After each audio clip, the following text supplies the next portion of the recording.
Hey guys, it's Ziya. Welcome back to my channel and welcome back to another episode of Askziya. I think it's episode 3.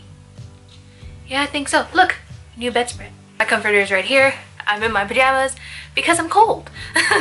And it's dark outside. It is 8:31 right now when I'm filming this. And I am like a 60-year-old in a 26-year-old's body. I like to be at home in my pajamas by like 6:15. Usually I have my makeup off by this point, but since I am filming a video, the makeup stays on. So my little sister asked me when I was going to do my next I can't talk. I'm very hungry. My little sister asked me when I was going to do the next episode of Askziya, and I was like, I make it today. Get cozy, grab a snack. Let's just get into reading some emails. Here's the first one. Hi Ziya, I've been loving the Askziya videos. Keep them coming. Can I snap with that hand? I will. Anyways, here's my dilemma. I heard you mention that there was a time that you weren't talking to your family, so I feel like you could give me some good advice on this. When I was 21, I'm 24 now, I moved away from my close-knit family. I didn't keep in touch with anyone because there was always so much drama that I just didn't want to be a part of. But now I want to talk to my family more again, especially my sisters, who I was always close to when I was growing up. Sounds so close to me. It's like you know my life. They're younger than me, so I didn't want to put them in an awkward place because they'd be bombarded with all kinds of questions if anyone ever found out that we were still talking to each other.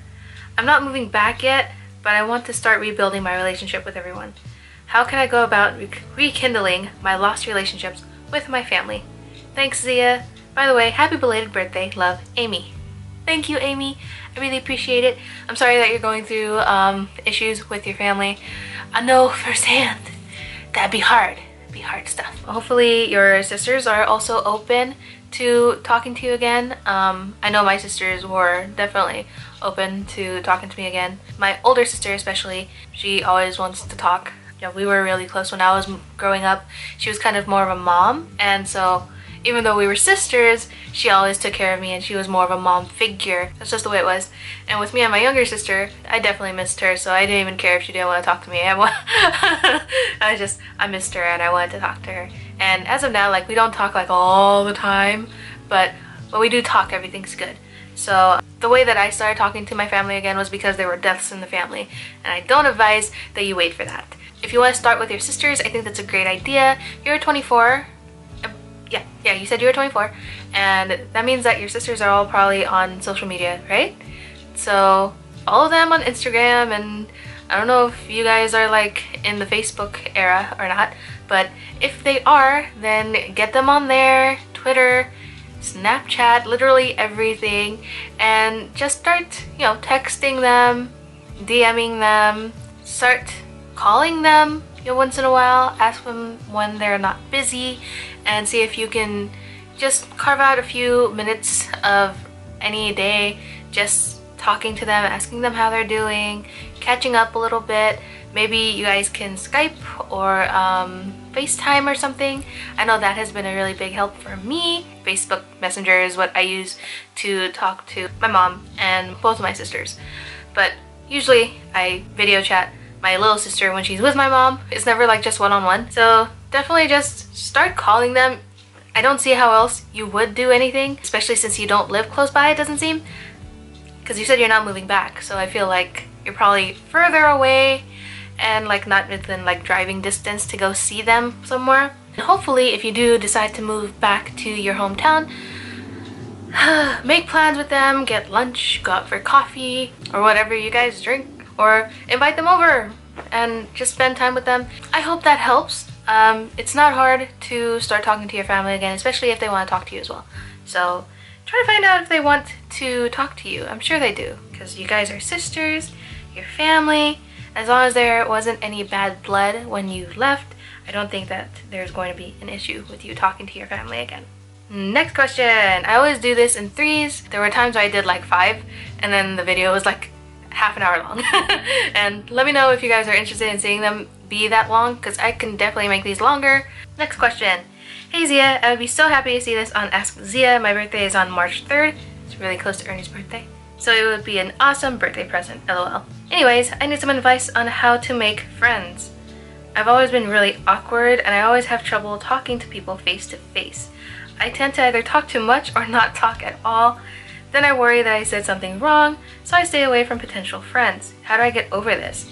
You seem to be really comfortable, not very comfortable, with yourself, and you seem outgoing. Do you have any tips on how to be more comfortable around new people? Thanks, Anonymous. It doesn't come across this way on camera, I don't feel, because I'm literally sitting in a room by myself talking to a camera, which is basically like talking to myself because I can see myself in the viewfinder. I am not the best at making friends either, because I do get a little bit awkward talking to new people, especially when I'm trying to make friends. Like if I'm just talking to somebody like at a grocery store about the cheese that we're looking at, you know, it's perfectly fine.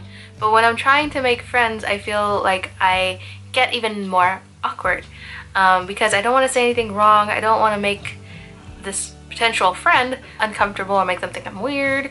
And I am weird, so it's kind of hard for people not to think so. But I do have some advice on how you can get a little bit better, because this is what I've been trying to teach myself. So hopefully it works for you as well. Just try not to think too much about how you're acting. I know this is like a little counterintuitive, but don't overthink it. Just try to be yourself, as natural as you possibly can. And some people like awkward people. For me personally, when I was like in middle school and high school, I would always gravitate towards the people who were more quiet and seemed kind of out of place, because I felt like those people would be easier to talk to and they were interesting. So I always made friends with like the quiet kids, and it turns out those quiet kids weren't as like boring or awkward as they seemed at all. They just kept to themselves for a long time. Try to be yourself as much as you can. Stay calm, breathe. Just remember that it's not that serious. Good friends are going to come your way. No, if you just be yourself. Don't try to be anything that you're not. That just blows up in your face very, very easily. Just try to be yourself. I hope that helps. I'm not really that good at making new friends, but I hope that whatever I said made a little bit of sense. If anybody else has better advice to give to Anonymous, please give it down below, because I was not the person to ask this question to. I suck at making new friends. In person. Online, I can do that because I can take my time to respond to things and think of things to say. But in person, no. I'm very bad at making new friends. Very bad. Next question. Dear Ziya, I've been a silent subscriber of yours since you're at 25 subscribers, and it's been awesome to watch your channel grow. That's pretty awesome. Thank you for sticking around for so long. I've been wanting to start a channel of my own, but I'm so worried about what type of reaction I'm going to get. I don't want to attract negative attention, and being on the bigger side, I feel like that's definitely going to happen. Were you worried about that before you started your channel? Any advice you have on starting a new channel would be great. Thanks for reading this. Sorry if it was long. Congrats on being super close to 3K. Thank you for being a subscriber for so long and sticking with my channel. I really, really appreciate it.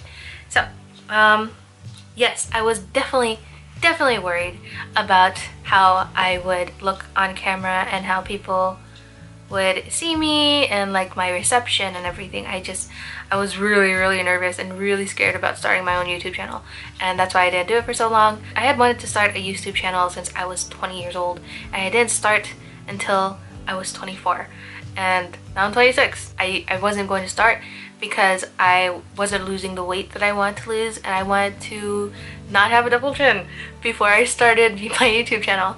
And obviously that didn't happen. I still have a double chin. It's still very much here. And by the time I hit 24, I was like, no, I'm too old to start this. Nobody's gonna want to watch me. I feel like I've waited too long. And then eventually I was watching one of Nicole Guerrero's videos. I think it was a Q&A, and she mentioned that she had started her channel when she was 24. And I was like, oh, I'm 24. I'm gonna start this. I'm gonna do it. So I was just like, screw it.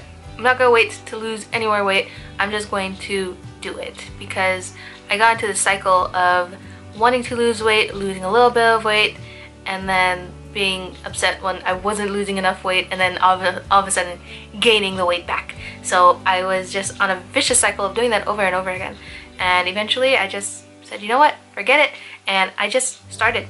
I started my YouTube channel.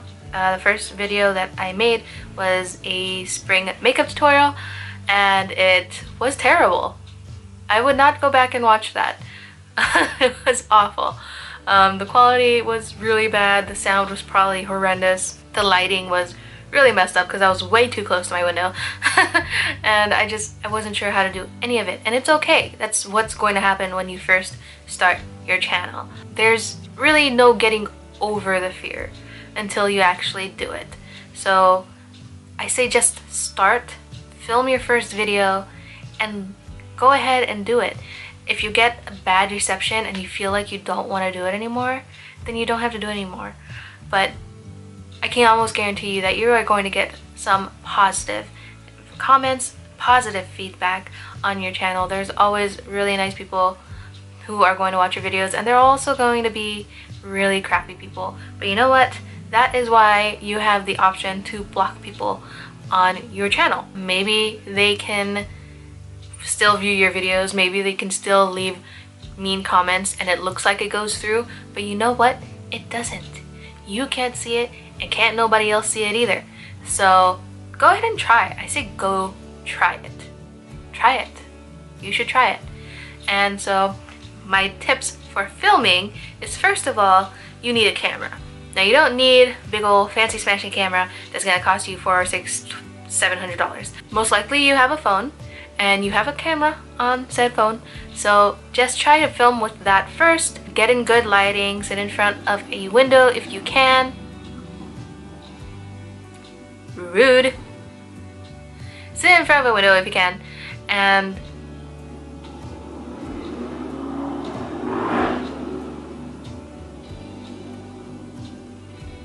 alright, you done? Sit in front of a window if you can. There are camera tripods, you can buy one of those, or just prop your camera up on something. Just start off on your phone, and then if you enjoy it, then eventually you can move up to getting a camera. I know that, you know, not everybody has camera money, okay, because these things are expensive. But don't go buying like a cheap camera off Amazon for like $100 and thinking that's going to work. That's what I did, and that camera was awful. Terrible, terrible, terrible. Like every time that it tried to focus, you could hear the when it would try to focus. Like it was just so frustrating, and half the time it wouldn't focus on anything. I would be blurry, what I was holding would be blurry, like somehow something way far in the corner would be in focus and everything else is a blur. So start on your phone, just sit in good lighting, look up tutorials on how to edit if that is a problem for you. It wasn't a problem for me because I learned how to edit videos and like do all that stuff when I was in high school. But anyway, I hope that helps. Just start. That's like the best piece of advice I can give you, is don't hold back. I held back for so long, and I probably could have been so much further along in my YouTube career if I had just started my channel when I wanted to instead of waiting for 4 years. Go for it, make your first video, do it. Make sure you pay attention to your tags, misspell words if you have to, because people misspell stuff all the time. Make sure you write everything in your description box that has anything to do with your video, and have a good thumbnail made. I used to use PicMonkey all the time, and I still do, but I screenshot the screen. I cheat a little bit because PicMonkey used to be free. Now they're like not giving anything for free. It's very frustrating because not all of us have money to pay every month for stuff like that. Anyway, that is it. That's everything. Thank you guys so much for watching. I hope this helped. This definitely wasn't as heavy as past ones, and I am very thankful for that because some of these get really hard to deal with. If you guys have any advice for the people featured in this video, then leave them down below. I'm sure that they would appreciate your advice. And if you are somebody who wants to be part of Askziya, then you can write to me right here. Here's the email address so that you can write to me your stuff and I can give you advice. I don't know if it's good advice, but it's advice. Okay, that's it. Thank you guys so much for watching, and I hope to see you guys in the next one. Bye guys.